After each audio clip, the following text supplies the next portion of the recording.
¿Les Comencemos parece? entonces. Dale, dale. Bien, vieron que siempre traemos temas así como intentamos que sean inéditos porque para no ir repitiendo lo que otros van planteando por ahí. De todas maneras, no es que nosotros creamos estos conceptos, sino que los ponemos a jugar en base a nuestra experiencia práctica como psicólogos y como terapeutas y como estudiosos de los estudios de género, y también desde las investigaciones que hacemos para las universidades. Así que bueno, mucho gusto. Estamos en el marco de sexualidad masculina consciente, ¿sí? Que es una comunidad que hace, bueno, creo que específicamente un año y poquito, estamos construyendo conocimiento nuevo respecto a la sexualidad de los varones, ¿sí? Pero ahora también estamos haciéndolo en conjunto con, con Somos NOA, que es una ONG que ya la va a presentar Gaby, y el Centro de Estudios sobre Masculinidades y Género. Así que bienvenides, Gaby, si querés, bueno, presenta un poquito la ONG, qué es lo que hacen. Bueno, nosotros somos un centro de investigaciones, de intervención y de formación en géneros, masculinidades y diversidades, y nos ubicamos en el noroeste de Argentina.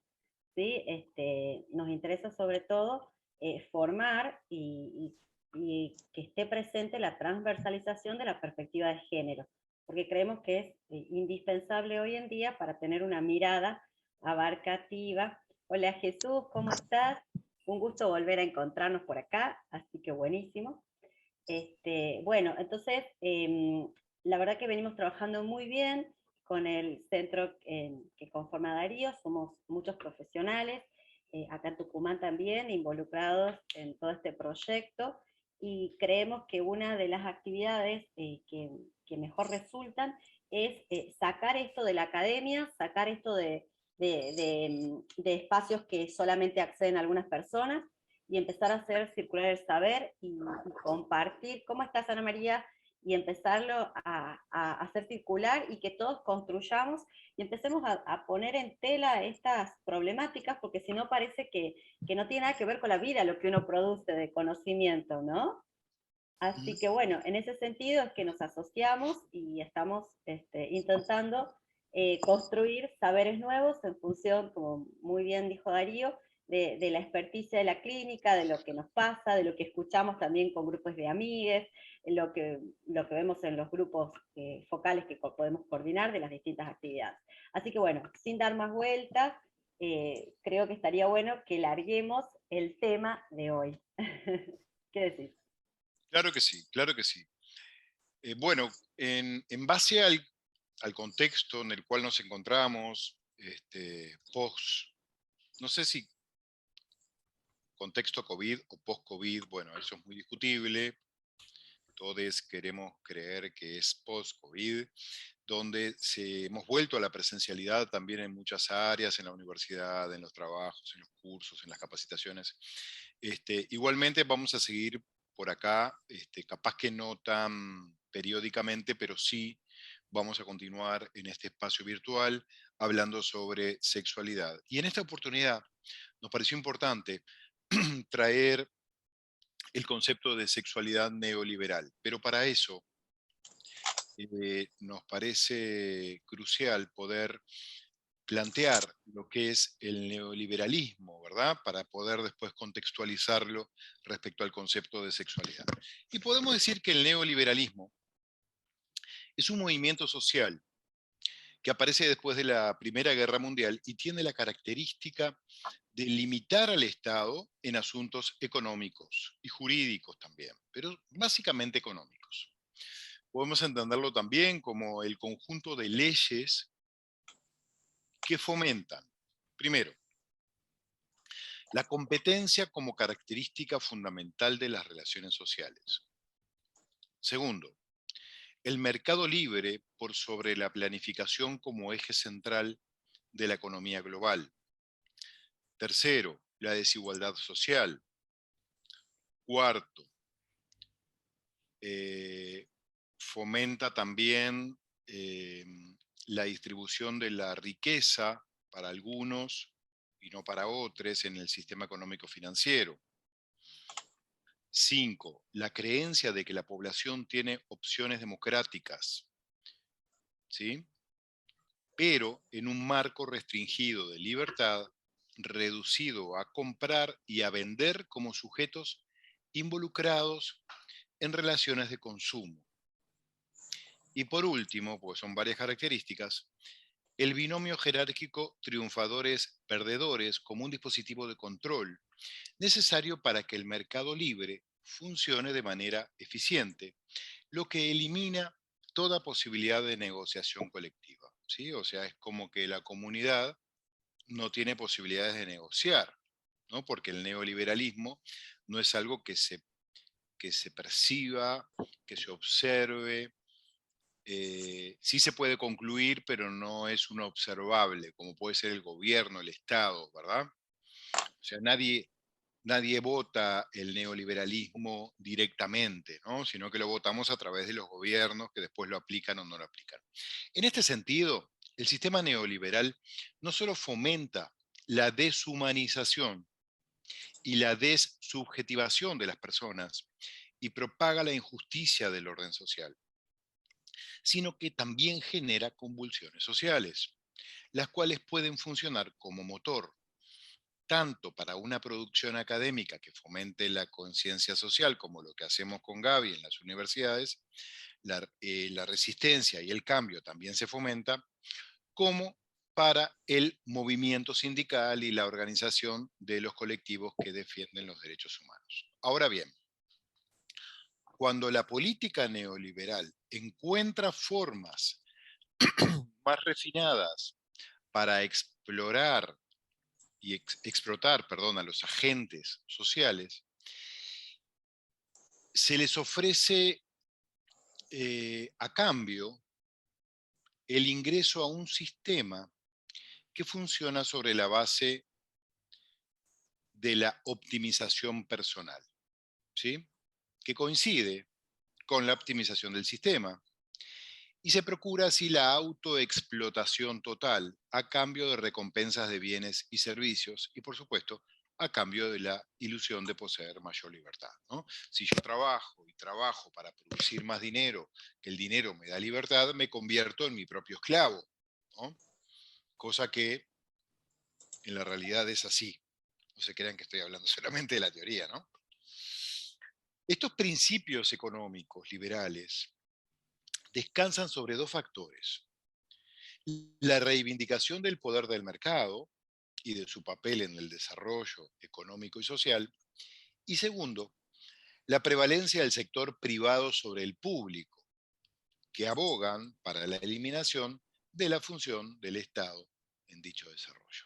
Entonces, para terminar esta parte, les podemos decir que nosotros estamos pensando en una tríada: patriarcado, neoliberalismo y capitalismo. Y si lo pensamos con un enfoque de género, esto implica considerar que las mujeres también deben salir a trabajar para subsistir, y así el neoliberalismo se vale del patriarcado para exigirle a las mujeres la doble o triple jornada laboral, es decir, trabajar fuera de casa de manera remunerada y continuar con tareas de cuidado y sostén emocional, o como siempre llamamos, la maternalización de hijos, hijas, pareja, suegros, etcétera, ¿no? En este sentido, el neoliberalismo va a sostener que ya no es posible el viejo esquema de papá provee y mamá es la ama de casa, ¿sí? Porque les va a exigir a todos los cuerpos, ¿no? Los cuerpos de las familias, sin distinción de género, que salgan a producir y también a consumir. Entonces, las tareas de cuidado y el trabajo doméstico, que eran valoradas socialmente en el siglo XX y eran colocadas sobre las mujeres, Con el sistema neoliberal se propicia su devaluación y menosprecio social, o sea, más aún que antes, ¿no? Esto podría generar un obstáculo para que los varones que intentan la corresponsabilidad doméstica y parental puedan involucrarse con estas tareas. ¿Por qué? Porque obviamente como no da dinero cuidar, ¿sí? No otorga prestigio social, sino que es devaluado, los varones nos alejamos cada vez más de eso. ¿Sí? ¿Qué te parece, Gaby? Sí, me parece importante esto, que no nos olvidemos el trabajo en clave de género, ¿sí? Porque también, así como las mujeres hemos sido socializadas para el cuidado y para el sostén emocional, también hemos sido socializadas para vivenciar una sexualidad particular, ¿no? Accedemos a la sexualidad mediadas por el amor. Y en el caso de los varones, tradicionalmente acceden a la sexualidad y puede perfectamente estar disociada de lo afectivo, o sea, pueden ir por canales totalmente diferentes, ¿no? Y Ujú. esto también va a entrar en juego y va a estar transversalizando toda esta situación y toda esta cuestión del capital, porque todo se juega con quién tiene más capital, quién tiene más dinero, quién. Entonces, bueno, creo que por ahí, Darío, estaría bueno que tomes algunas notas de eso y después sigamos con el tema para que esté Sí, claro el contexto. ¿Qué decís? sí. Había pensado un poco más de exposición, pero lo estoy reduciendo. Ah, bueno, bueno, dale. Bien, entonces, ¿qué vamos a hacer en este webinar?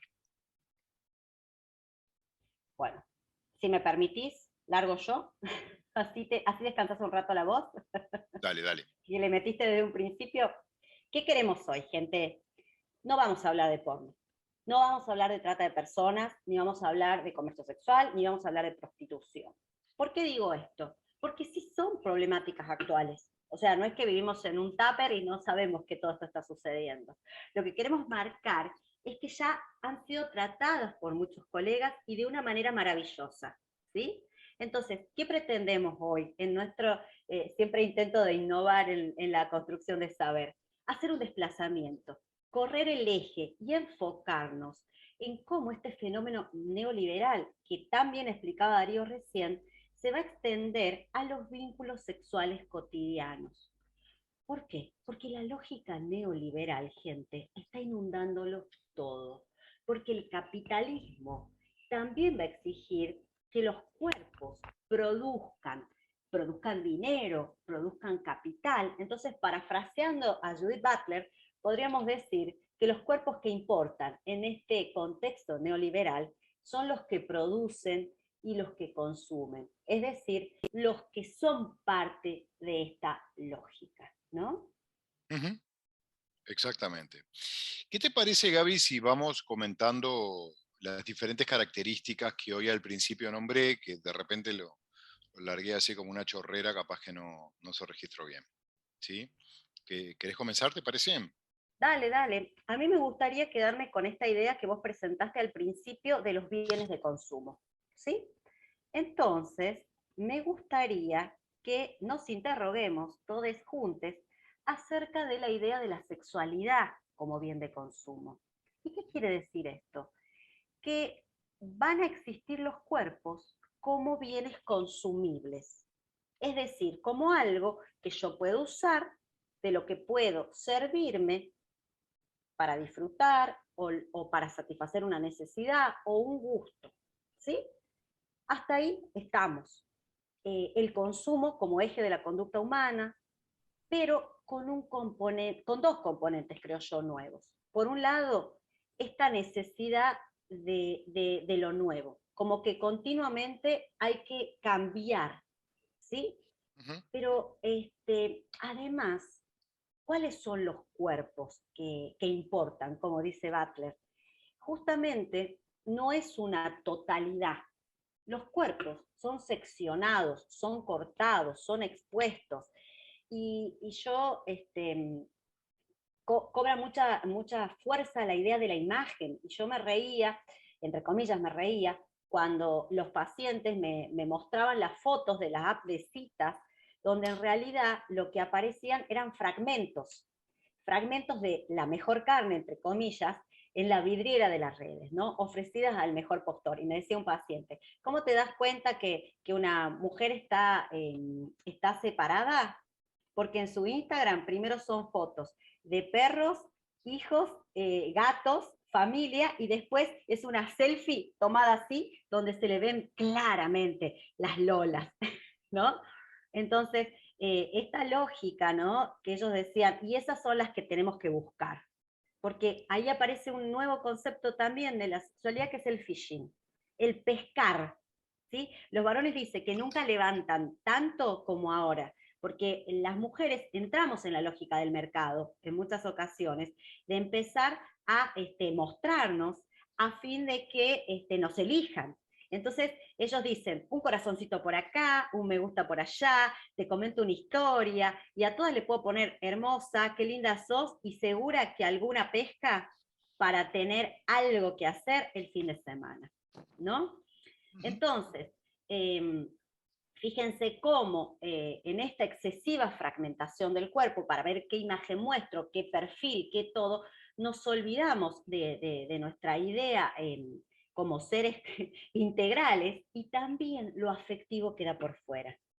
Porque entramos en esta lógica del reemplazo. Entonces no tiene, si yo de pronto siento como ciertas ganas de estar con alguien, no, hay que desprenderse, hay que desapegarse, porque es necesario el cambio, ¿no?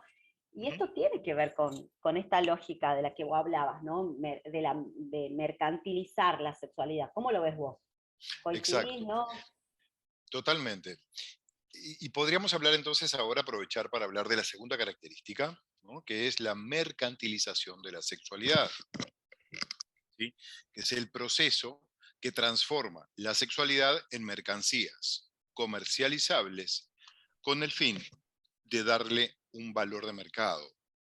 Podemos hablar de muchísimas cuestiones, tipo la estética corporal. Es impresionante y eso se coloca mucho más sobre las mujeres que sobre los varones. Las clínicas estéticas, no tengo nada contra las clínicas estéticas, ¿no? Simplemente vamos a hablar de la mercantilización de la sexualidad. La estética está vinculada con la sexualidad y con la erotización de los cuerpos, ¿sí? Los juguetes sexuales también, ¿sí? Eh, yo ahora, hace poquito estuve de vacaciones en México y estuve en Tijuana, ¿sí? Que es el límite con San Diego, Estados Unidos. Me llamó mucho la atención que en todas las farmacias, en, en todo Baja California, en realidad en el sur también, en Los Cabos también, pero sobre todo en Tijuana, en ese límite, aparecía ofertas de Viagra, ¿sí? Viagra y tadalafilo. El tadalafilo es también otro erectógeno, que es mucho más eficiente, mucho más eficaz. Eh, Aparecía por todos lados carteles del el precio y ofreciendo Viagra, porque claramente el Viagra en Estados Unidos vale carísimo. Entonces los gringos cruzan a México a comprar Viagra y también a consumir cuerpos, porque hay una zona roja en Tijuana de unas cuantas manzanas donde se venden cuerpos, ¿no? Hay prostitución femenina, masculina, tal. Entonces, me llamó mucho la atención cómo hay zonas rojas, ¿sí? En diferentes partes de ciudades, a veces no solamente de capitales, porque Tijuana no es una capital, pero sí es una ciudad de paso, ¿no? De limítrofe con otro país. Y ustedes también, imagino que tendrán un montón de anécdotas en Argentina, bueno, en Buenos Aires sé que hay, no sé, en Tucumán, pero en todas las ciudades medianamente grandes, con más de 2, 3 millones de habitantes, hay zonas rojas. ¿Por qué? Porque es como que se ofrece a modo de vidriera, ¿sí? El cuerpo de sobre todo el cuerpo de las mujeres. Y no estamos criticando la prostitución, ni mucho menos, porque respetamos absolutamente la postura de que muchas mujeres consideran la prostitución como un trabajo, y eso está bien porque cada uno considera lo que hace o lo colocan en la categoría que considera. Simplemente estamos hablando de cómo se mercantiliza, se vende la sexualidad, ¿sí? Se vende el Viagra, se venden erectógenos, se venden juguetes sexuales y queda poco lugar para el encuentro con un otro, ¿sí? Ni siquiera te digo con amor o con afecto, que por supuesto que también, pero un encuentro con un otro que te guste, que te atraiga, aunque de repente lo hayas conocido recién ahora, desde un lugar distinto, que no sea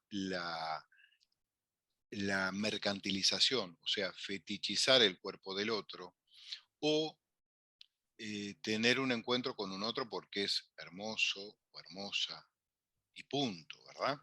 Es decir, para cerrar con este ítem, es como que se coloca el cuerpo de las personas, todas en general, sobre todo de las mujeres, en un lugar de objeto que se vende, que se ofrece y que se compra. Bien.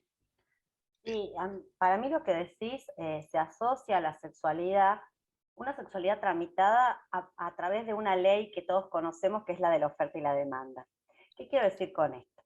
Voy a hablar un minuto del mercado hétero, después podemos sumar otros, pero me reía mucho porque hablando con un grupo de mujeres decían, lo que pasa es que el mercado heterosexual está complicado, hay mucha oferta.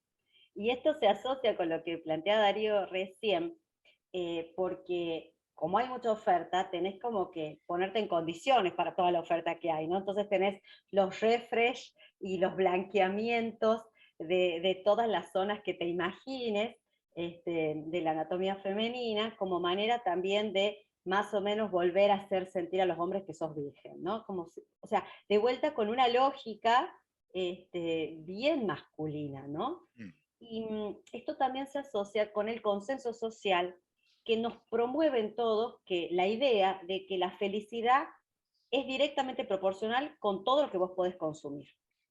Y en esta lógica también entra la sexualidad. Entonces, como la sexualidad es una fuente de placer y confort, es como que sí o sí tenés que tener aspiraciones en este sentido. Y eso en muchas ocasiones deviene en una compulsividad. Si yo estoy con alguien que tiene relaciones sin parar, entonces yo tengo que hacer lo mismo. Porque entonces ahí uno se termina perdiendo de qué es lo que quiere uno. Y lo efímero, o sea, lo que pasa rápido, lo que no tiene consecuencias, se constituye en una modalidad que adopta el consumo, ¿no? O sea, lo único que nos ordena es el consumir. Y fíjense cómo también este exponente de la lógica es la tarjeta de crédito. No tenemos los ingresos, pero si está la tarjeta lo puedes comprar, ¿sí? Y justamente como tenemos tanta facilidad de acceso, el cambio toma también, nunca es suficiente en esta ley de la oferta y demanda. Entonces aparece el gran next, siempre dispuesto a un nuevo intercambio, siempre con la esperanza de que sea mejor que el anterior.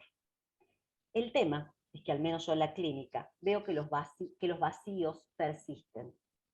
Ese consumo de cuerpos, de sexting, no alcanza para tranquilizar a la persona. Es como que no nos atrevemos a repensar la lógica. Pensamos que nos pasa solo a nosotros, pero en realidad lo que vemos es que hay una propuesta de la lógica aplicada sobre los cuerpos que continuamente hace que la otra persona deje de ser una persona y empieza a ser un uso instrumental. Es un objeto de descarga, es alguien que me hace sentir y disfrutar del poder. En otros momentos me sirve para no sentirme sola.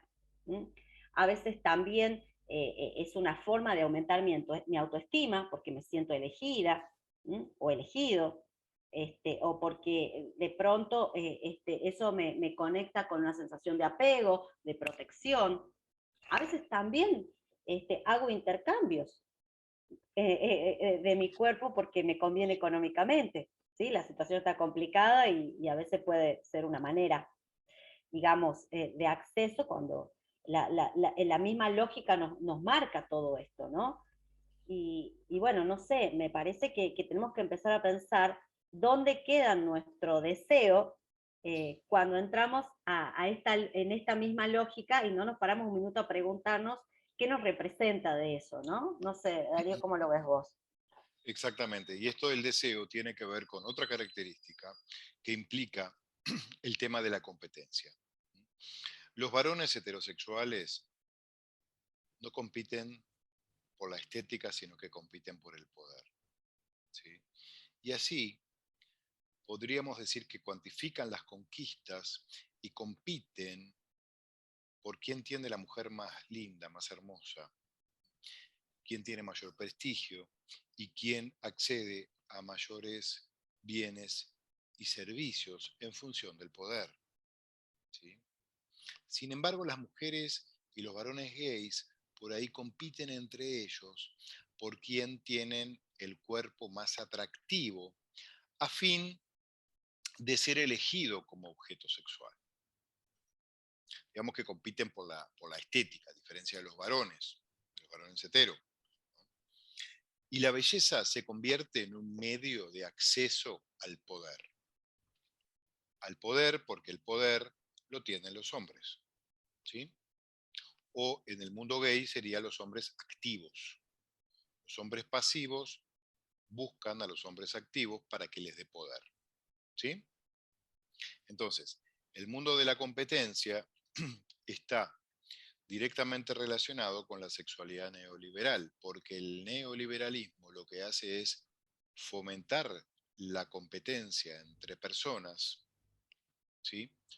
Que tocan, digamos que tocan tierra, ¿no? Como los huracanes tocan tierra en estos cuerpos nuestros, a punto de que por momentos se convierte en una competencia desgarradora entre todos. ¿Sí? Eh, Así que bueno, me parece importante tomar en cuenta lo de la competencia porque aparte me parece también interesante que los varones y las mujeres compitamos por cuestiones distintas, ¿no? En este, como bien planteamos hoy al principio, en este libre mercado, ¿sí? Es como que la competencia vale todo, inclusive la deshonestidad, inclusive hacer daño al otro, inclusive hablar mal del otro, ¿no? Varón, mujer. Darío, me quedé Ahí. enganchada con algo que planteaste, que lo dijiste como al pasar esto del cuerpo atractivo, ¿viste? Y me pregunto, ¿cuánto de estos parámetros estéticos, ¿m? Acerca de cómo nos debemos ver, Sí. eh, también no tienen un peso enorme en la posibilidad de poner en juego las singularidades de los deseos de cada uno? Porque también esta lógica de mercado nos indica qué tenemos que hacer en la cama, como un estilo de manual, ¿viste? Yo Mm. había antes las revistas como de mujeres que se decía, donde te salían determinados artículos de cómo hacer gozar a un hombre en la cama en 5 pasos. Y ahora con la cuestión de las redes, los videitos, es como que también está esta nueva línea y como que ahora lo pro es que valga todo. Entonces, si vos de pronto no vales todo, ¿cuánto uno hace porque desea y cuánto hace para ser parte de este modelo, ¿no?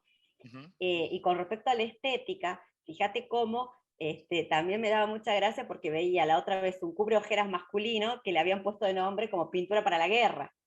O sea, la masculinidad con cierta fragilidad todavía para decir, bueno, no puedo valerme ni demostrar demasiado estética, ni demasiada dedicación, mejor dicho, en la estética o arreglo, porque el varón tiene que ser improlijamente prolijo, ¿no? Como que tiene que quedar eso bien claro, ¿no? Y por otro lado, como las mujeres, hasta el día de hoy seguimos siendo criticadas porque no nos arreglamos, ¿sí? Si no invertimos en una tintura, si en una crema, si de pronto, ¿cómo no te vas a hacer un tratamiento estético? Como que de pronto hay toda un comercio armado alrededor de esto, donde te castigan. Y yo me reía, ¿no? Porque había un meme que decía, si usted no está así, y aparecía un señor con el six-pack, con todos los abdómenes marcados, digamos, los músculos, no exija que yo esté así. Y aparecía una mujer con con toda súper curvilínea en bikini. Pero realmente acá también aparece una asimetría, porque ¿Mm? varones que no se cuidan en esta estética, incluso ya podríamos decir que están dejados y que no invierten en absolutamente nada, exigen como estos hipercuidados en sus parejas y las critican porque están gordas, porque no se cuidan, Ujú. ¿sí? Entonces creo que en el mercado hetero la cuestión viene bien complicada y amenaza con esta idea de que te voy a cambiar por un modelo más nuevo. Estas frases que uno dice eran de los abuelos, no, yo lamentablemente las sigo escuchando hoy en jóvenes, ¿no? Sí, ¿Qué tal pasa cual. ahí? ¿Cómo lo ves vos?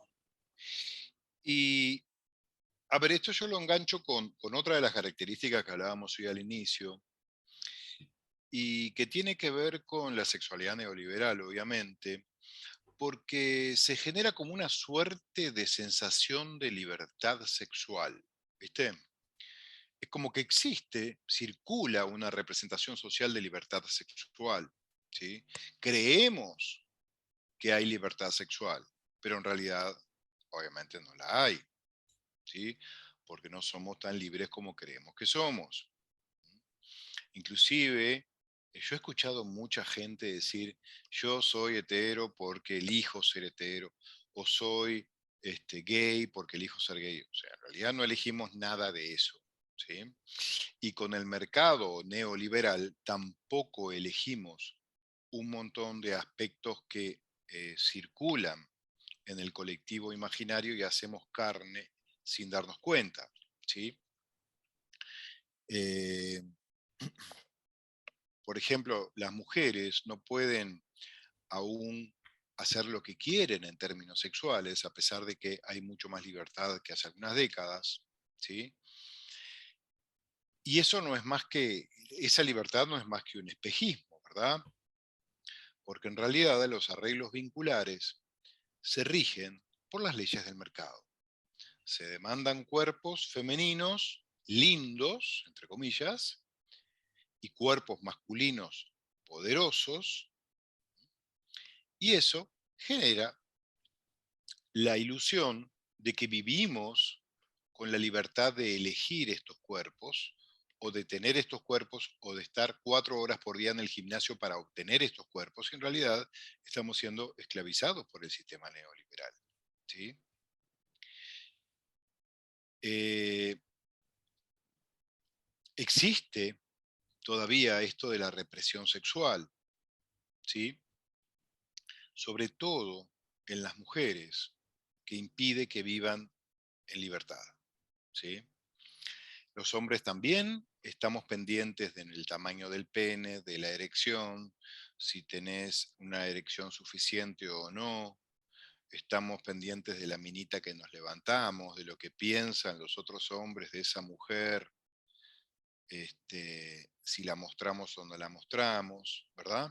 Entonces, lo de la libertad sexual es una construcción social, perdón, es una representación social que circula en el colectivo imaginario y que en ocasiones, en ocasiones no, el neoliberalismo nos hace creer de que sí estamos viviendo en una libertad sexual, siendo que todavía somos, como decía Bourdieu, sujetos sujetados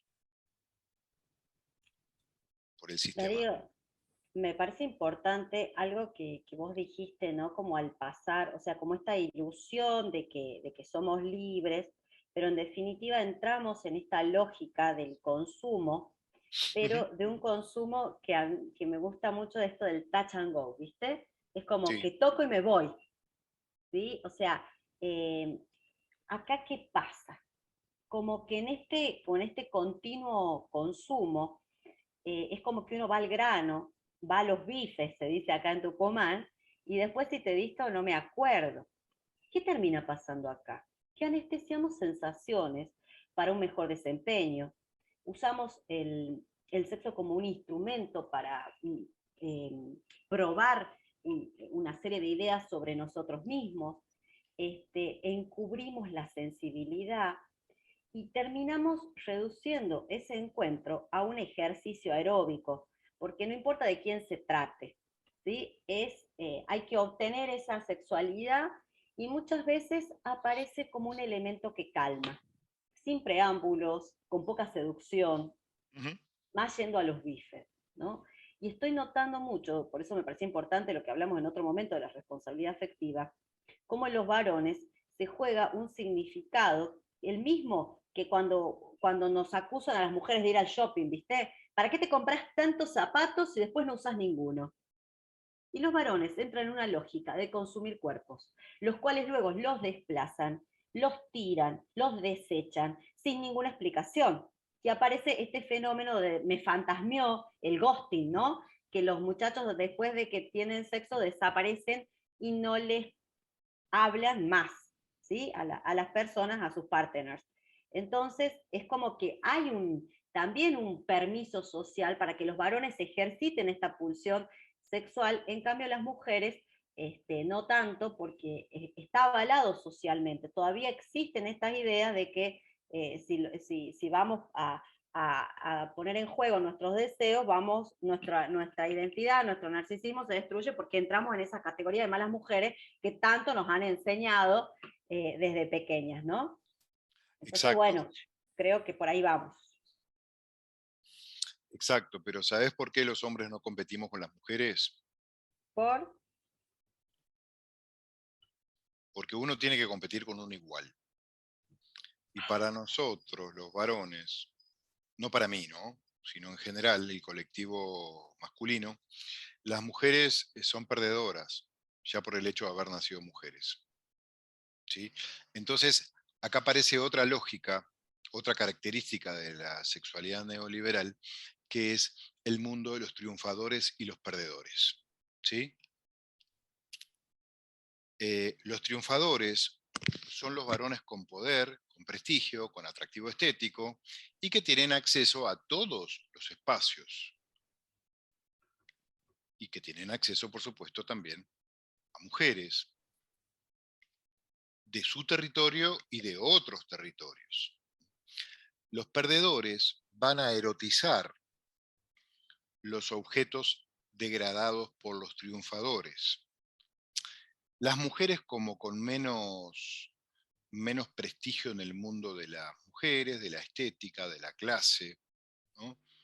De la educación también, ¿verdad? Entonces, el hombre, el varón, compite a ver quién es triunfador y quién es perdedor. El triunfador elige, el perdedor se queda con el premio consuelo, que son... las mujeres del tren fantasma, dicen acá. Son mal, no, no, en serio, o sea, fíjate que esto circula, vos te reís, pero es real, o sea,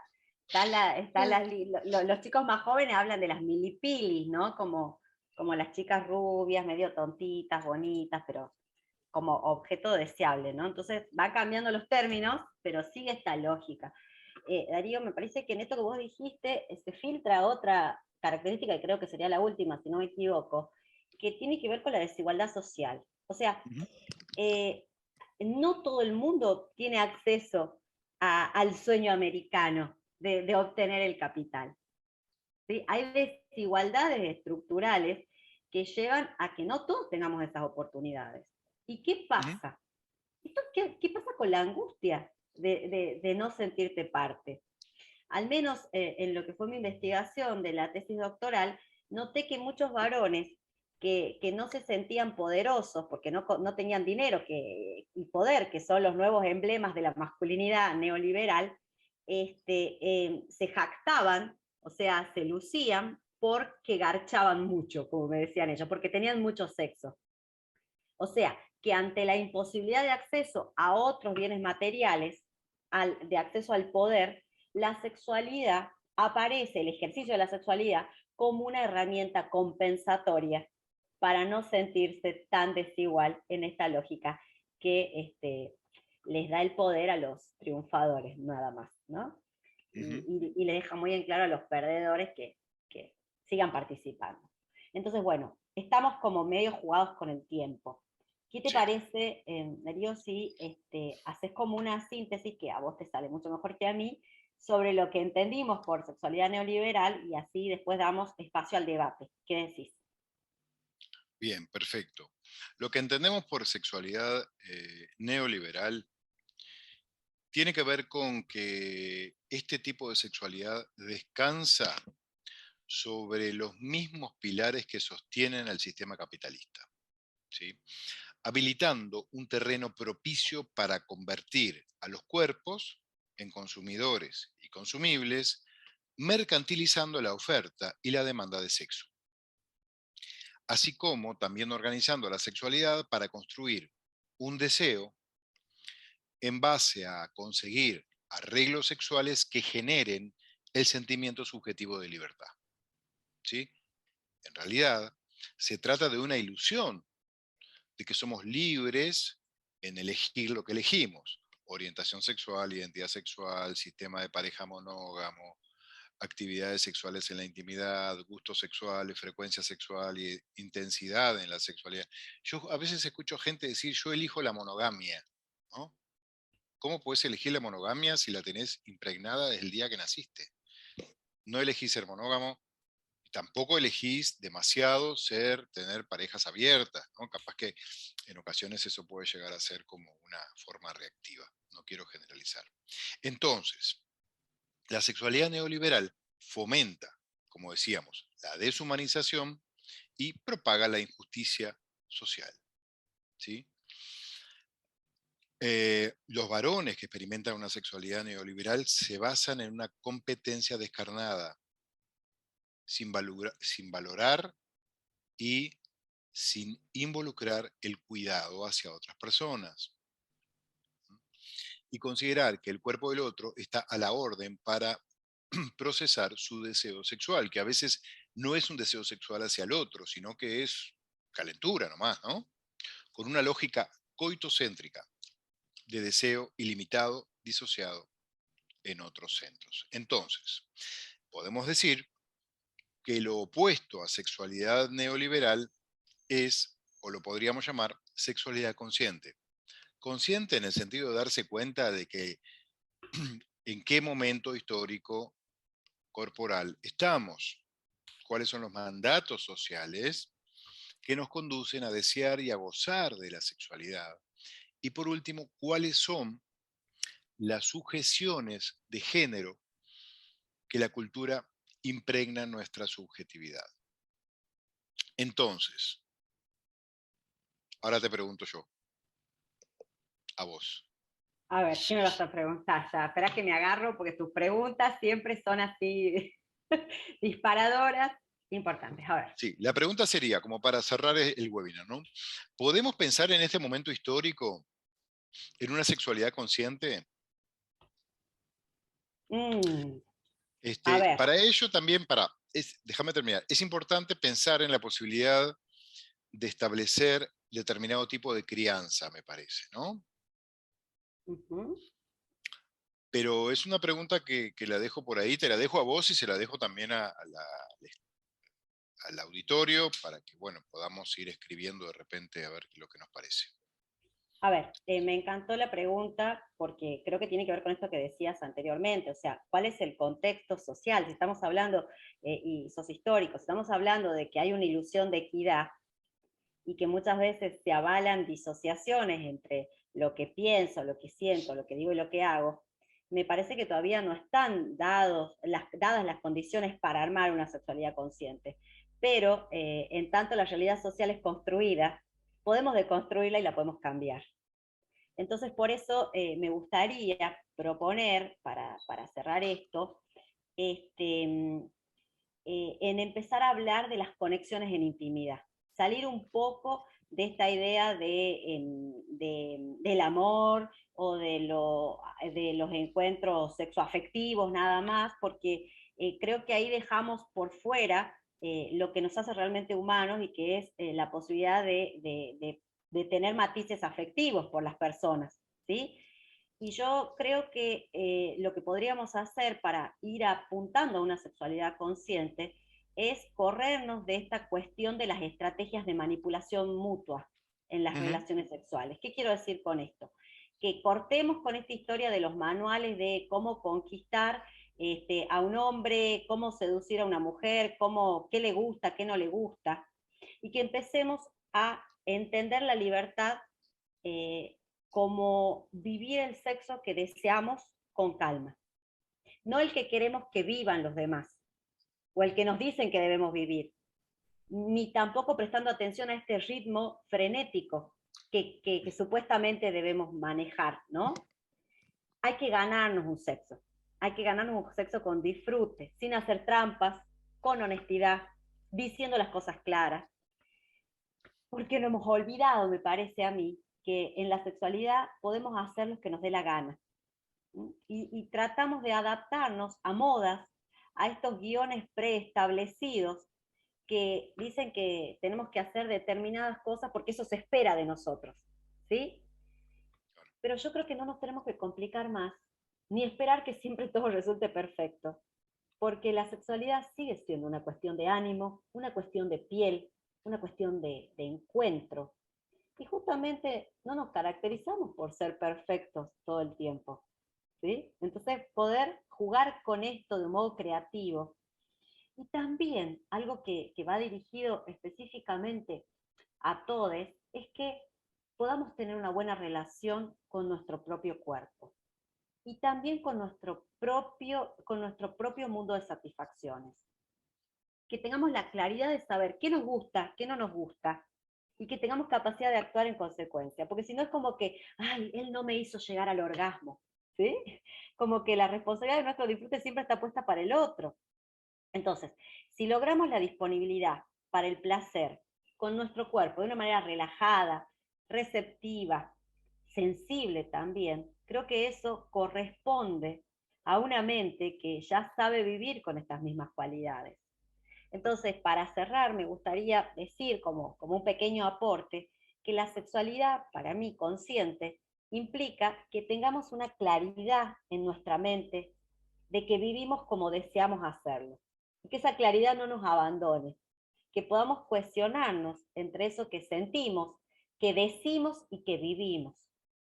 Y esto no va solamente para los demás, es establecer un pacto con uno mismo. ¿Mm? Y esto, nos guste o no, significa ir contra la cultura del intercambio permanente, con esta lógica neoliberal. Entonces, creo que el desafío es cómo hacemos para que este neoliberalismo que está presente en nuestra cama se quede ahí o lo saquemos, ¿no? Esa va a ser el desafío y con eso me parece que estaría bueno que abramos el debate. ¿Qué decís?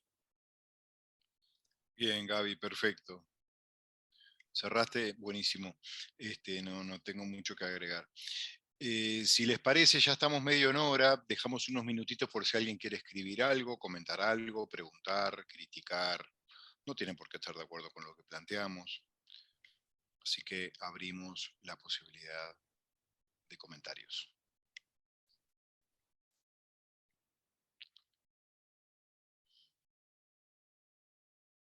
Los dejamos mudos. Ah, no, mira, Jesús levantó la mano. Bien, Jesús, dale, dale. A mí me gustaría compartir un par de cosas que van como en la línea que nos compartías, Gaby, y que nos compartió un poco Darío. Por un lado, pensar en estos manuales de conquista que van apareciendo, pero también por otro lado, estos manuales de en dónde está el placer en las corporalidades de las personas, ¿no? Y a mi parecer ha existido ya como una estandarización del clítoris como territorio de placer en las corporalidades de las mujeres, que no quiere decir que no sea un espacio corporal de placer, pero sí que cada corporalidad es distinta y seguramente vivirá el placer con mayor intensidad en alguna otra parte de su cuerpo, seguramente, no específicamente ahí. Sin embargo, se está convirtiendo como en un estándar en las redes sociales de en dónde deberías de sentir placer. Eso por un lado con lo que se comentaba de esta fragmentación de los cuerpos.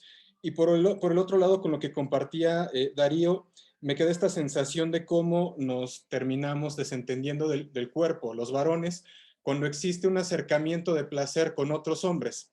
Cuando un abrazo me produce placer, cuando un acercamiento me produce placer, y entonces, como no es ese cuerpo estándar que me han dicho que debo consumir, parece que me vuelvo ajeno a mi propia corporalidad y entonces lo rechazo o coloco la broma para de alguna manera romper la tensión que el contexto me está generando, pero que al final me desentiendo de que de verdad estoy disfrutando de la cercanía de esa persona, sea una persona por la que sienta afecto, sea conocida o no. Entonces existe como este propio desentendimiento del cuerpo.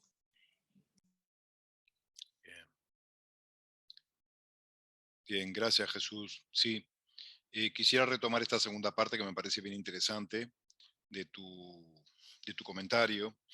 Y justamente el neoliberalismo, si bien no lo podemos aprehender, no lo podemos observar porque no es material, sí controla nuestros cuerpos y también nos dice a los hombres, así como les dice a las mujeres que tienen que disfrutar y gozar a través de clítoris, que no a todas se los dice porque muchas mujeres no saben, porque no tienen esa información. A los hombres nos dicen que solamente podemos gozar o disfrutar del cuerpo de mujeres, ¿no? Y cuando tomamos contacto entre nuestros cuerpos, entre varones, eh, sí puede haber placer del abrazo fraterno, pero sin erotización de ese abrazo, de ese contacto, ¿no? O sea que a los hombres, por supuesto que nos dicen que no podemos erotizar cuerpos iguales, entre comillas, a los nuestros. Gracias, Jesús. Perdón, una cuestión operativa. Acabo de mandar en el chat el link para registrar la asistencia para quienes les interese recibir un certificado, ¿sí? Como habíamos propuesto. Así que les avisamos, va a estar abierto una horita más después que cerremos esto para que, bueno, lo puedan completar. ¿Sí? Perdón por la interrupción administrativa, después Leandro me reta porque no hago las cosas. Así que antes que me rete, mejor que las cumpla. Bueno, no sé si alguien más quiere hablar, muy esclarecedor lo que planteaste y creo que nos abre nuevas puertas, ¿no, Jesús? Rosario, levantaste la mano, dale. Bueno, buenas noches a todas, todos y todes. Yo creo que a ver, voy a partir de un lugar, soy abogada, o sea, soy cuadrada, así, y me parece que cuando los escucho y creo que hay que desconstruir mucho. Yo cada vez que incursiono y avanzo en distintos saberes, me pongo desde el lugar donde estoy y siempre digo, soy más de abogada. En vez de perfeccionarme en lo que hago, soy menos de abogada porque desconstruyo y es necesario, ¿no? Es como, nosotros creo que estamos como bebés en la desconstrucción. O sea, recién estamos empezando a caminar en las diversidades, en las distintas sexualidades, la diversidad de género, las nuevas masculinidades. Entonces digo, cuando hablamos de sexualidad, como ahora estábamos hablando, de goce, de placer, claro, yo creo que es como que es tan de avanzada que realmente los aplaudo y me uno a todas las que hagan, de acá en más, ¿no? Porque en realidad yo creo que capaz que tenés que vivir tan en un libre albedrío o una opción de libertad que en el mundo del patriarcado en que estamos, y por eso cuando habló de la tríada, lo miré con mucho respeto a Ibarra, porque en realidad las relaciones hoy por hoy son más binarias, es la base, es dentro de lo hétero, y en esta relación de desigualdad varón-mujer, ¿verdad? Entonces como que es como, ojalá podamos llegar a desconstruir tanto que podamos este tipo de seminarios, de charlas, la podamos ver con ojos abiertos, bien abiertos, sin lentes empañados y oídos bien limpios, ¿no?